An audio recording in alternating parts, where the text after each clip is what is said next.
بسم اللہ الرحمن الرحیم۔ السلام علیکم۔ یہ کتاب آپ کے لیے کاشان بصیرت کے یوٹیوب چینل کی جانب سے ریکارڈ کی جا رہی ہے۔ اب ہم کتاب تذکرۃ الاطہار کا پارٹ نمبر 4 پڑھیں گے۔ ہجرت۔ جب قوم قریش نے رسول اللہ صلی اللہ علیہ وآلہ وسلم کو قتل کرنے پر اتفاق کر لیا تو آپ کو ہجرت کرنے کا حکم ہوا۔ مخالفت کی وجہ سے ظاہر بظاہر جانا ممکن نہ تھا۔ آپ نے اپنے جانے کو صیغہ راز میں رکھنا چاہا تاکہ یہ خبر پوشیدہ رہے اور آپ سلامتی کے ساتھ ان میں سے نکل جائیں۔ آپ نے سارا معاملہ حضرت علی علیہ السلام کو بتایا اور اسے پوشیدہ رکھنے کے لیے کہا۔ نیز فرمایا کہ میرے بستر پر لیٹ کر میری اس طرح حفاظت کرو کہ دشمن یہ نہ سمجھے کہ علی سویا ہوا ہے، بلکہ وہ سمجھے کہ بستر پر نبی اکرم ہی سوئے ہوئے ہیں، جیسا کہ آپ ہمیشہ گزشتہ زمانے میں سویا کرتے تھے۔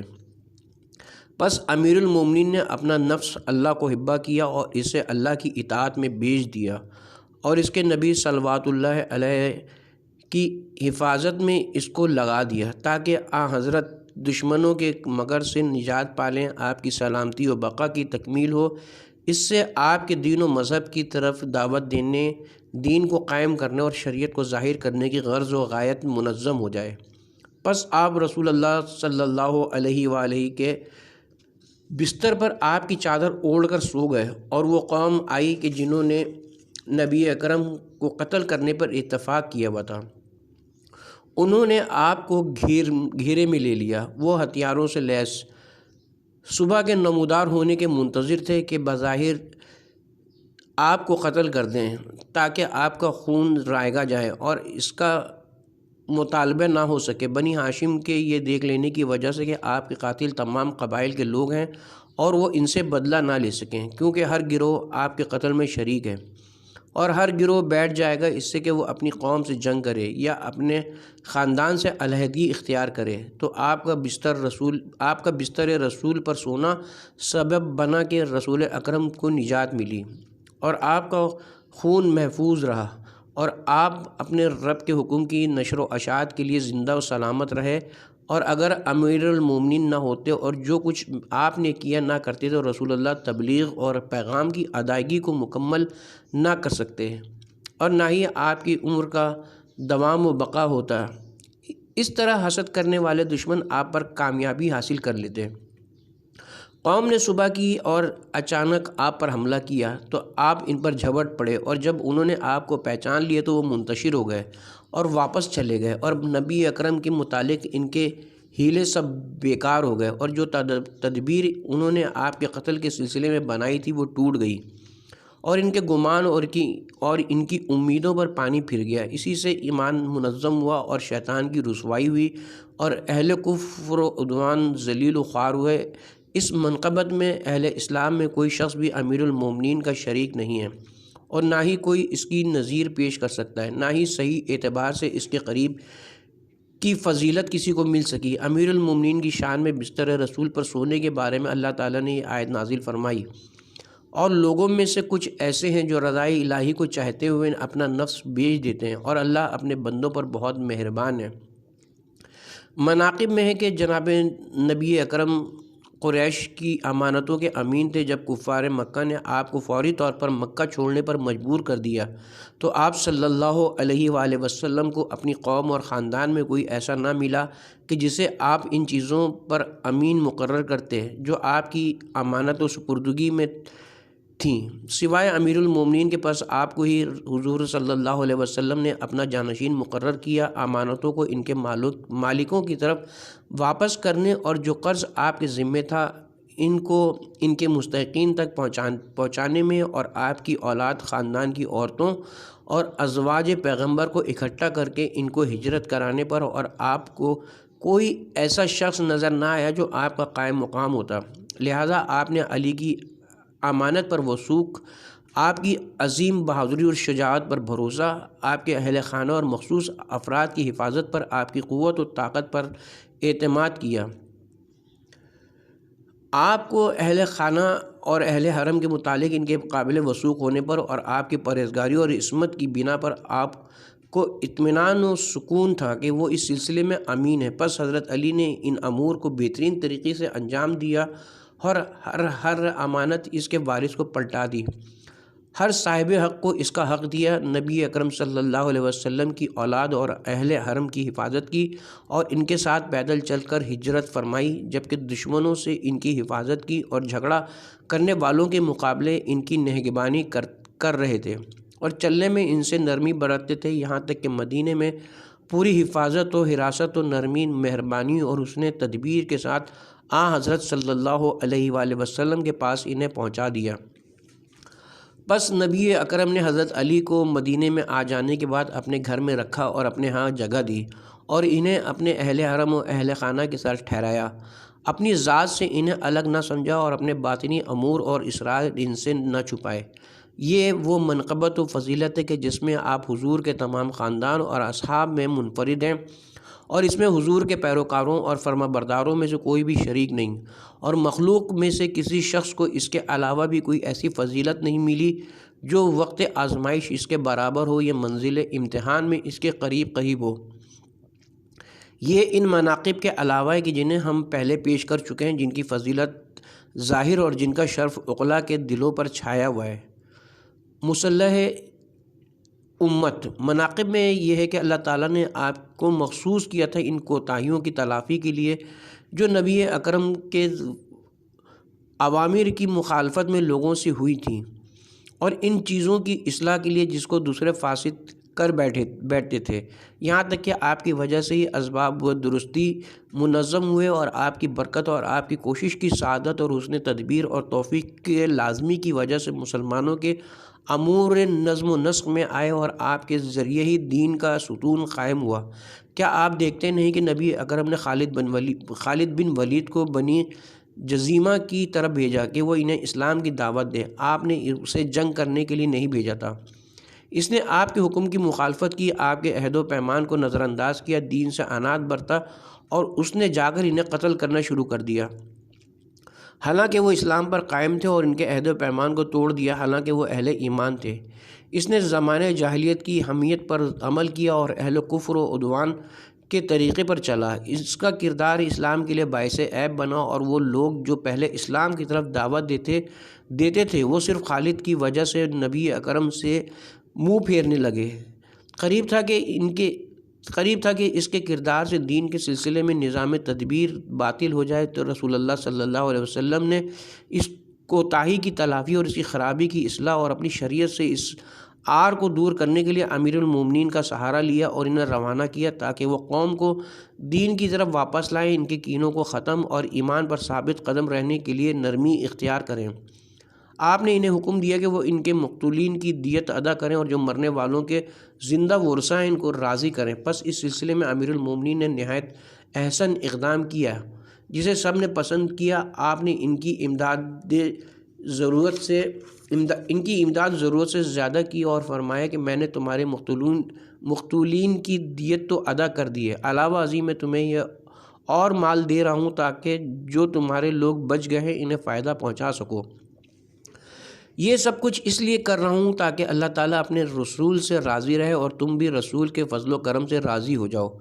رسول خدا نے مدینے میں خالد کی بدسلوکی سے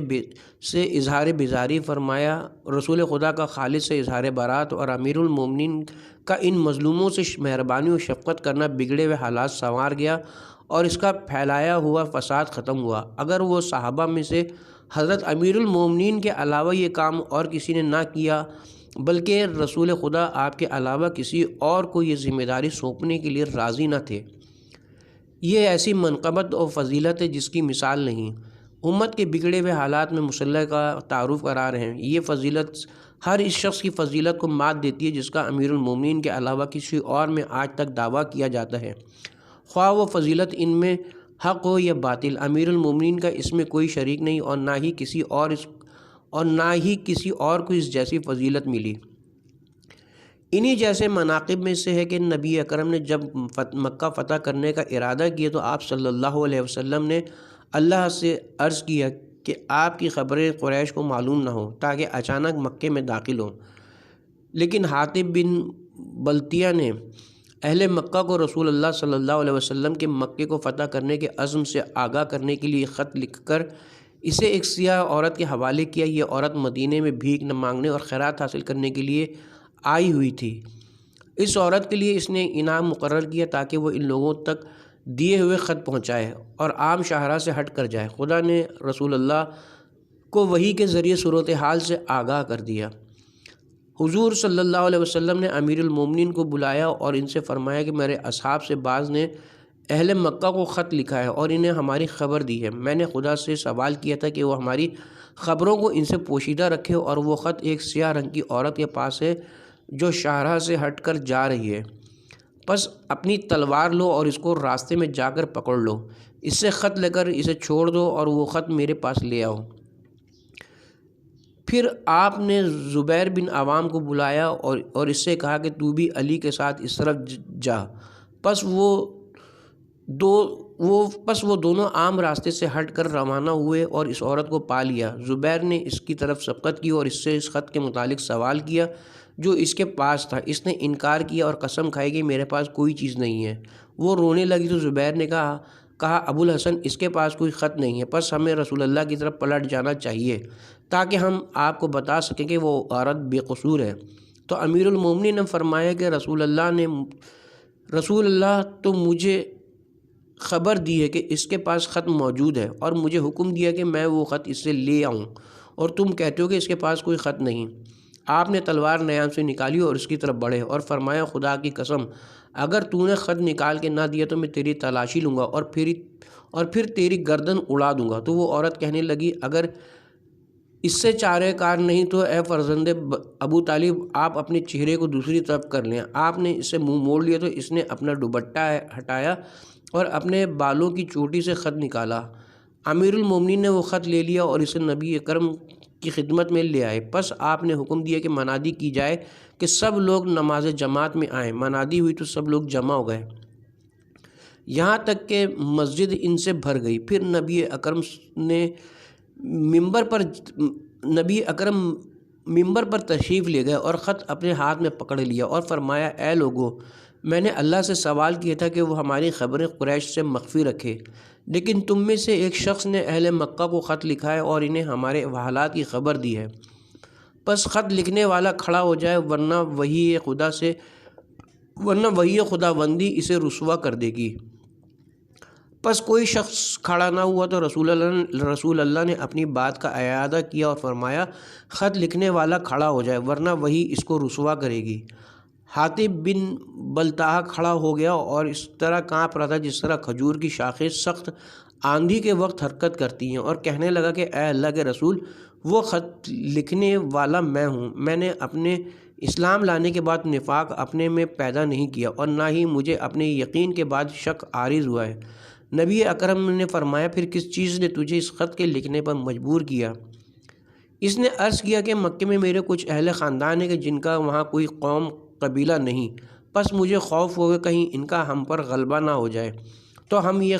تو میرا یہ خط رکاوٹ بنے گا ان کے لیے میرے اہل خاندان سے، اور میرا ان پر یہ احسان ہوگا، اور میں نے اس لیے نہیں کیا کہ مجھے اپنے دین میں کوئی شک تھا۔ عمر بن خطاب نے عرض کیا کہ یا رسول اللہ، آپ اس کے قتل کا حکم دے دیں کیونکہ اس نے منافقت کی ہے۔ رسول اللہ صلی اللہ علیہ وسلم نے فرمایا کہ یہ اہل بدر میں سے ہے، ہو سکتا ہے خدا ان پر نظر رحمت کرے اور انہیں بخش دے،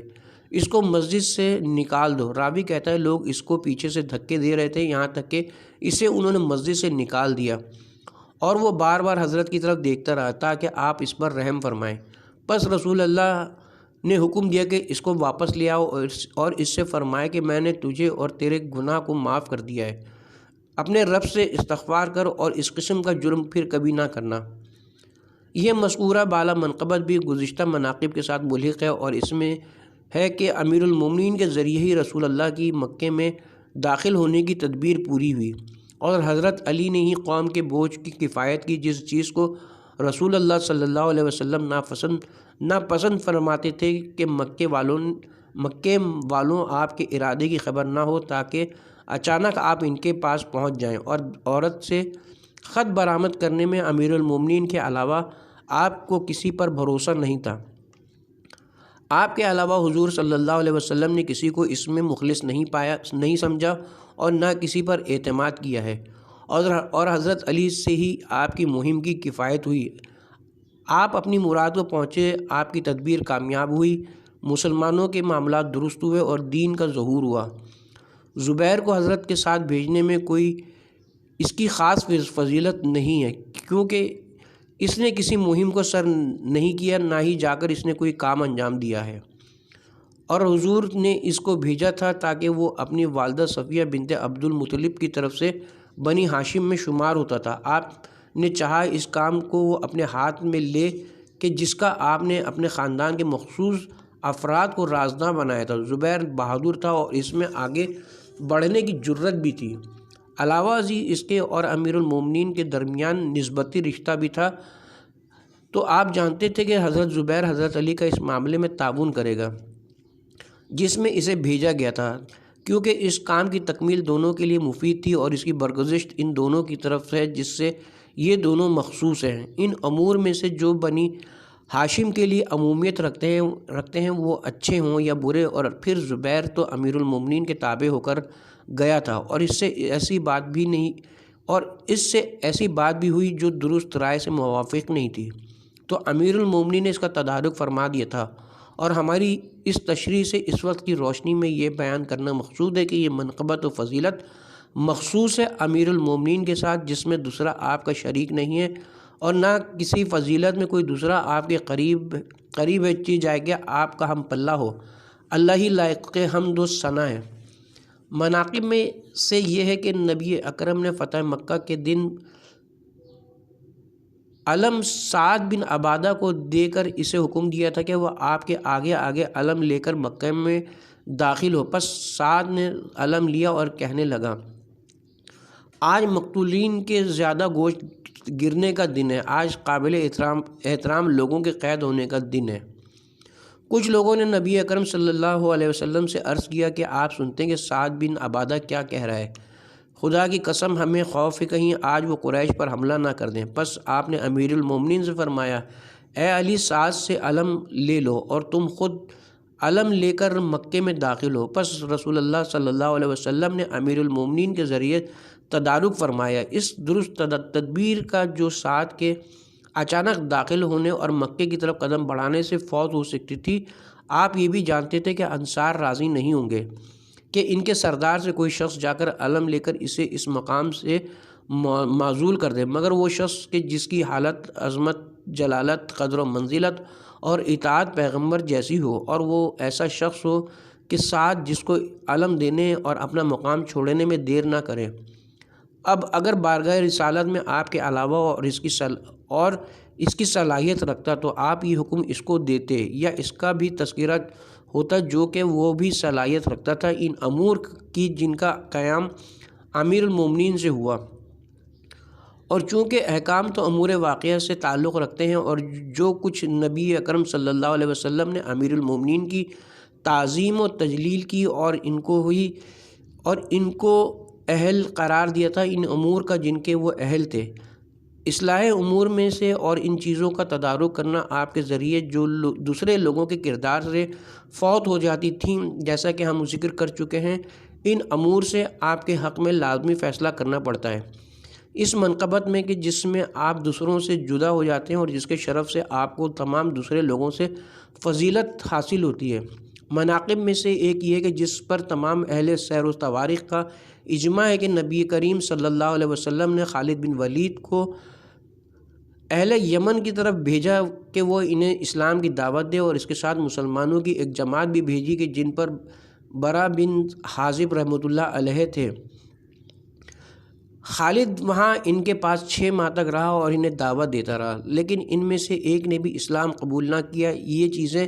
یہ چیز رسول اللہ صلی اللہ علیہ وسلم کو بری لگی، تو آپ نے امیر المومنین کو بلا کر انہیں حکم دیا کہ خالد بن ولید اور جو لوگ اس کے ساتھ ہیں ان کو واپس بھیج دو، اور فرمایا اگر کوئی ان میں سے جو خالد کے ساتھ ہیں تمہارے ساتھ رہنا چاہے تو اس کو رہنے دینا۔ برا کہتے ہیں پس میں ان میں سے تھا جو آپ کے ساتھ وہیں رہ گئے۔ چنانچہ جب ہم یمن کے بالکل ابتدائی حصے میں پہنچے اور انہیں اہل یمن کو ہمارے آنے کی خبر ملی تو وہ سب کے سب آپ کے پاس جمع ہو گئے، اور علی ابن ابی طالب علیہ السلام نے ہمیں صبح کی نماز پڑھائی، پھر ہمارے سامنے آگے بڑھے اور خدا کی حمد و ثنا کی، پھر ان کے سامنے رسول اللہ کا خط پڑھا تو ہمدان کا سارا قبیلہ ایک ہی دن میں مسلمان ہو گیا، اور یہ خبر آپ نے رسول اللہ کی خدمت میں لکھ کر بھیج دی۔ جب حضور نے آپ کا خط پڑھا تو بہت خوش ہوئے اور سجدہ شکر کے لیے جھک گئے،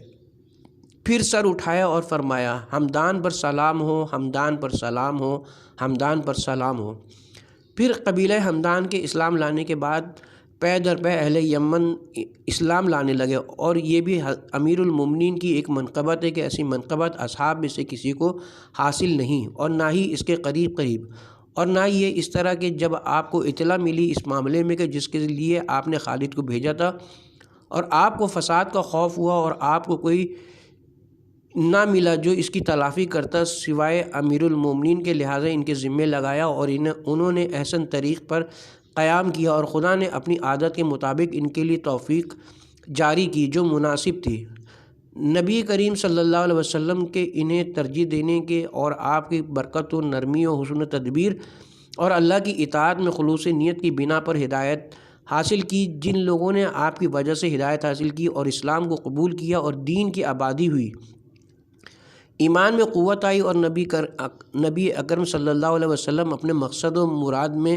کامیاب ہوئے، معاملہ منظم ہوا کہ جس سے آپ کی آنکھوں کو ٹھنڈک ملی اور آپ بہت خوش و مسرور ہوئے۔ یہ تمام معاملہ اہل اسلام کی خوشی کا باعث بنا، اور یہ بات ثابت ہے کہ اطاعت کی عظمت تب ہے جب اس سے منفعت عظیم ہو، جیسا کہ مصیبت بڑی وہ ہے جس سے ضرر زیادہ ہو۔ اسی لیے تو انبیاء کو سب سے زیادہ عظیم ثواب ملتا ہے،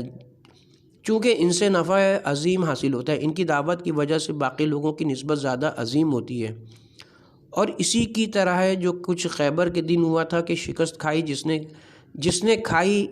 حالانکہ اس نے علم اٹھا کر اپنے آپ کو مقام بلند پر ثابت کرنا چاہا تھا، اور اس کے شکست کھا جانے سے وہ فساد برپا ہوا کہ جو صاحبان عقل سے مخفی نہیں ہے۔ پھر آپ نے علم اس کے بعد اس کے ساتھی کو دیا تو وہ بھی شکست اسی طرح کھا گیا جس طرح پہلے نے کھائی تھی، اور اس میں اسلام اور اس کی شان کے لیے خوف تھا۔ ان دو اشخاص کے شکست کھانے کی بنا پر اور حضور صلی اللہ علیہ وسلم کو یہ چیز بڑی عظیم معلوم ہوئی، اور آپ نے اس کا برا منایا۔ پھر آپ نے اعلان کیا کہ بے شک کل علم اس شخص کو دوں گا جس سے اللہ اور اس کے رسول صلی اللہ علیہ وسلم محبت کرتے ہیں، اور وہ اللہ اور رسول سے محبت کرتا ہے، بار بار حملہ کرنے والا ہے، بھاگنے والا نہیں، وہ پلٹ کر نہیں آئے گا جب تک اللہ اس کے ہاتھ پر فتح نہ دے دے۔